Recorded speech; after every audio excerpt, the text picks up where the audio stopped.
కాలేజ్‌లో ఫ్రెండ్స్ అంతా గ్యాదర్ అయ్యి మాట్లాడుకుంటూ ఉంటే ఇక అప్పుడే అంజీ వస్తాడనమాట. "పల్లవి ఇవాళ నేను చాలా హ్యాపీగా ఉన్నాను" అని చెప్పి అనగానే, "అవునా? ఎందుకని?" అని చెప్పి అనగానే, "నాకున్న ప్రాబ్లమ్స్ అన్నీ పోయాయి. చాలా హ్యాపీగా ఉన్నాను. నిన్న ఏం జరిగిందంటే యాక్చువల్‌గా నేను చనిపోదాం అనుకున్నాను. కానీ చనిపోయే ముందు ఒక ఎఫ్ఎం స్టేషన్‌కి మాట్లాడాను. అందులో ఆ రోజు ప్రోగ్రామ్ అదే నిన్న ప్రోగ్రామ్ చేస్తున్న 'గలగల విత్ కోకిల' అని చెప్పి ఒక ఆవిడతో మాట్లాడాను. ఆవిడ భలే రియలైజేషన్ తీసుకొచ్చింది నాకు. ఇలా చనిపోకూడదు.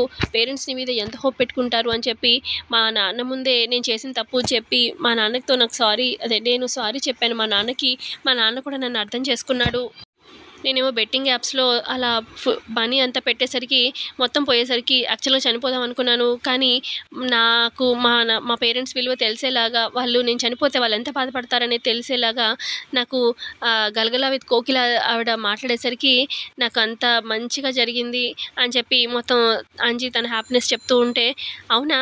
నాకు తెలుసుగా నీతో మాట్లాడింది 'గలగల విత్ కోకిల' అని చెప్పి నిన్ను చనిపోవద్దని చెప్పి చెప్పింది ఇవన్నీ" అని చెప్పి పల్లవి అంటూ ఉంటుంది.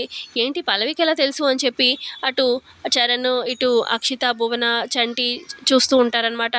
నీకెలా తెలుసు అని చెప్పి అంజి అడుగుతాడు. నాతో ఇలా మాట్లాడిందని సేమ్ ఇలాగే చెప్పింది. నీకెలా తెలుసు ఆ అమ్మాయి అలా నాతో మాట్లాడిందని అని చెప్పి అంజి అడుగుతూ ఉంటే, ఎందుకంటే మాట్లాడింది నేనే కదా! నాకు తెలియకపోవడం ఏంటి అని చెప్పి పల్లవి అంటుంది. అదేంటి మాట్లాడింది నువ్వా అని చెప్పి చరణ్, అక్షిత, భువన షాక్ అయిపోయి అలా చూస్తూ ఉంటారు. మరి పల్లవి ఎలా దీన్ని తప్పించుకోవడానికి ఏం చెప్తుందనేది చూద్దాము కమింగ్ ఎపిసోడ్‌లో. సో ఇంతే అండి. నచ్చితే లైక్ చేయండి ప్రోమో. Thanks for watching.